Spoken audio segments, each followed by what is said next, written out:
Bonjour à tous, Shavua Tov. Nous sommes aujourd'hui le 15 Elul. Il nous reste 3 jours pour atteindre le jour du 18 Elul. Et nous allons donc expliquer avec une sikha du Rabbi qui a été dit le 18 Elul Parashat Tavo en 5716-1956. Quel est l'apport du 18 Elul? Le Rabbi nous dit la chose suivante. Nous célébrons cette semaine le 18 Elul et mon beau-père, le Rabbi, citant les chassidim âgés, dit à propos de ce jour que ce jour influence la vitalité à tout le mois de Elul. Le but de ce mois est donc de rectifier l'année qui s'est écoulée afin d'obtenir une bonne et douce année à venir pour Rosh Hashanah. Le 18 Elul vivifie donc le service de Dieu, tout d'abord pour en bannir les automatismes, de faire que les actes soient des actes qui ne soient pas des actes simplement pensés uniquement sans aucune pensée, sans aucune préparation. Il faut donc mettre en fait en pratique, comme on le sait, révéler donc l'enthousiasme dans notre service de Dieu. Le 18 Elul est donc la date à laquelle naquit le Baal Shem Tov. Mon beau-père, le rabbi, précise qu'alors eut lieu non seulement sa naissance physique, mais aussi sa naissance morale. Il se révéla également à cette date quelques années plus tard. C'est là, de cette façon, que fut effectivement constituée la chassidoute générale. Puis, quelque temps plus tard, vint l'Admour Azaken, qui permit, lui, de saisir la chassidoute par son intellect, puisque tel est l'objet de la chassidoute Chabad. Or, il naquit, lui, également à cette même date, de sorte que le 18 Elul marqua la révélation, maintenant, de la chassidoute générale et de la chassidoute Chabad, et put devenir, effectivement, vivifié tout ce qui constitue le service de Dieu spécifique au mois de Elul. Et l'on sait très bien que la vitalité est quelque chose de nécessaire qui est lié donc bien sûr à la joie. Le service de Dieu qui caractérise le mois de Elul est essentiellement celui de la Teshuvah, le regret du passé et l'engagement pour l'avenir qui s'accompagne toujours d'amertume. Dès lors, comment peut-on exiger à un juif la joie? Ces deux sentiments ne sont-ils pas contradictoires? Eh bien, on peut donner à ce propos l'explication suivante. Tout d'abord, le Rambam souligne que chaque mitzvah doit être accomplie joyeusement. Dès lors, quelle est donc la volonté du Créateur? Comment cela est expliqué à propos du verset? Parce que tu n'as pas servi l'Éternel, ton Dieu, avec joie. En conséquence, la Teshuvah, qui est une mitzvah, doit elle aussi être accomplie joyeusement. La joie a en outre une autre origine.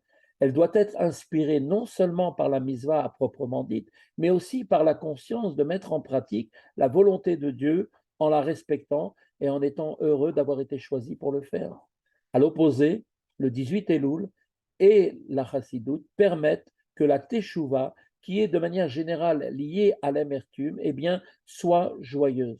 Cette date vivifie ce qui constitue le mois de Elul et montre que la joie ne contredit pas du tout l'amertume. Évoquant la teshuva, à ce propos, dans le Tanya, l'Admour Azaken dit que l'on doit avoir les larmes d'un côté de mon cœur et l'allégresse de l'autre. Ces deux sentiments opposés sont effectivement possibles simultanément et peuvent être éprouvés pour le même objet. L'Admour Azaken nous explique dans le Tanya que l'on peut, du fait de son âme animale, dresser le bon penchant contre le mauvais et éprouver de l'amertume, puis au même moment être joyeux grâce à son âme animale et à la conviction que nul ne sera repoussé. Car, comme il est dit dans le verset, ils hériteront de la terre, ils sont donc le fruit de mes plantations, donc l'acte de mes mains, Maaseh Yadav, Lehit Parer, dont je suis fier. C'est la raison pour laquelle tout Israël a part au monde futur, Kol Israël, Yesh Lahem, Chelek, L'Olam.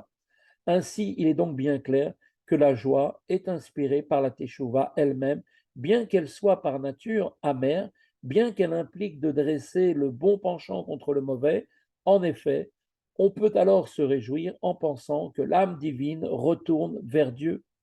Mon beau-père, poursuit le rabbi, nous dit que les 12 jours séparant le 18 Elul de Rosh Hashanah sont consacrés au bilan moral des 12 mois de l'année qui vient de s'écouler, puisqu'en fait, il reste 12. On sait qu'il existe 10 niveaux de sainteté, tous déclinés selon les 3 dimensions que sont l'espace, le temps et l'âme. Donc, Makom, Nefesh et bien sûr donc Zman.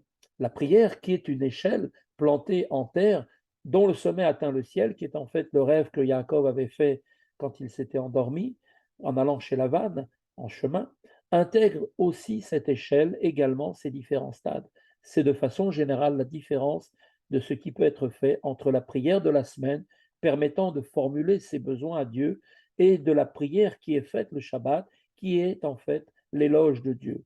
Une même distinction existe également entre la partie révélée de la Torah, le Niglé, qui est l'arbre de la connaissance du bien et du mal, qui, comme on le sait, traite des objets matériels dont il convient de réaliser la transformation, et l'enseignement profond de la Torah, le Nistar, la partie secrète, dont l'objet est en fait la perception de la divinité.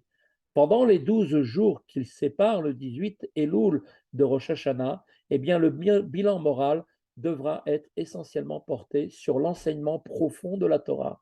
Certes, il doit porter sur les 613 mitzvot, jusque dans les moindres détails de leur application, et bien plus. Il est dit que l'acte est essentiel à Maaseh ou Aïkar. C'est tout cela, mais tout cela doit être fait avant le 18 Elul, car à partir de cette date, la chassidoute a été révélée. Nos Chachamim rapportent la question qui fut posée aux fils de l'un d'entre eux, les fils de Admour Azaken, qui lui ont demandé quelle pratique ton père respectait le plus scrupuleusement, Zahir. Or, le terme Zahir désigne également ce qui brille. C'est donc de cette façon que l'on peut illuminer tout ce que l'on accomplit. De fait, le bilan moral doit essentiellement porter sur l'enseignement profond de la Torah qui nous permet d'atteindre cette lumière, cette brillance. Et il ne s'agit pas uniquement de l'étudier, mais aussi du respect des pratiques de la Chassidut.